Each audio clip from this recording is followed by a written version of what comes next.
नमस्कार दोस्तों, मैं हूं डूंगरचंद बेरवा। डीसी सर क्लासेस के अंदर मैं आपका स्वागत अभिनंदन करता हूं।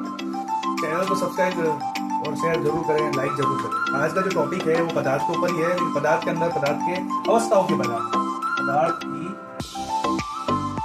अवस्थाएं, पदार्थ की अवस्थाएं होती है अलग अलग, तो उनके बारे में आज चर्चा करेंगे। तो पदार्थ की अवस्था होती है 3। पहली होती है ठोस, दूसरी होती है द्रव और तीसरी होती है गैस। ठोस वो होती है जिसके अंदर क्या होता है, आकार जो है और आयतन है, ये सबसे बेस्ट चीज है। इन दो से इन तीनों की स्थिति के बारे में पता चल जाता है।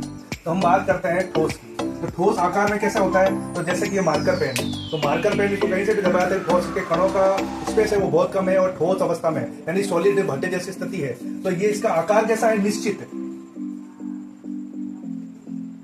और आयतन की बात करें तो आयतन क्या होगा, इसका निश्चित ही होगा। जब सॉलिड स्टेट है तो इसका आयतन भी क्या होगा, सेम ही होगा। अगर 1 किलो की है तो 1 किलो की रहेगी, ठीक है ना।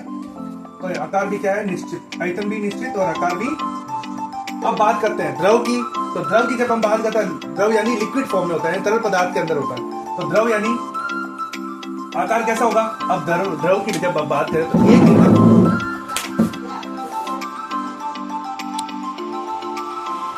तो मैं द्रव की जब बात करूं, द्रव क्या होता है, तरल अवस्था में। तरल यानी बहने वाला कुछ। मान लो कि मैंने एक गिलास लिया, उस गिलास के अंदर 1 लीटर जल डाला। 1 लीटर जैसे कि मैं जल डालूंगा तो जो गिलास का जो आकार होगा वही क्या होगा, जल का आकार हो जाएगा। अगर उसको मैं किसी बर्तन यानी फैले हुए बर्तन यानी तपेली के अंदर डालता हूँ तो वो क्या हो जाएगा, तपेली का आकार लगेगा। अगर मैं परात में डालूं तो परात वाला आकार लगेगा। अगर उसको थाली में डालूं तो थाली में अंदर आकार, यानी आकार क्या है, निश्चित, अनिश्चित।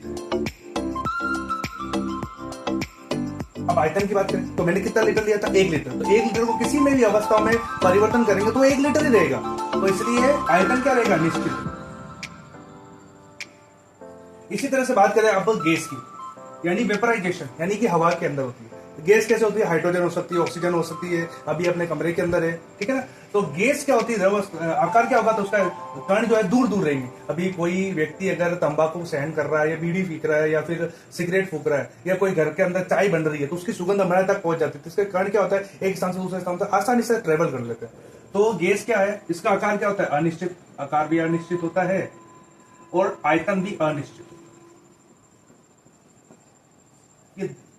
ये अवस्थाओं के बारे में। साथ साथ में अभी मैं इसके साथ साथ में एक चीज और बताना चाहता हूं कि अभी जब हमने बात करते हैं तो तापमान का जो मात्रक होता है वो होता है केल्विन, और केल्विन को रिप्रेजेंट करते हैं अपन के से। जैसे हमारे शरीर, मानव शरीर का तापमान कितना है, तो मानव का तापमान जो है 37 डिग्री सेल्सियस होता है। सेल्सियस क्या है, सेंटीग्रेड, ठीक है ना, इसमें मापा जाता है, ठीक है ना। तो कैसे याद करें, अब जैसे मैं बर्फ का पूछूं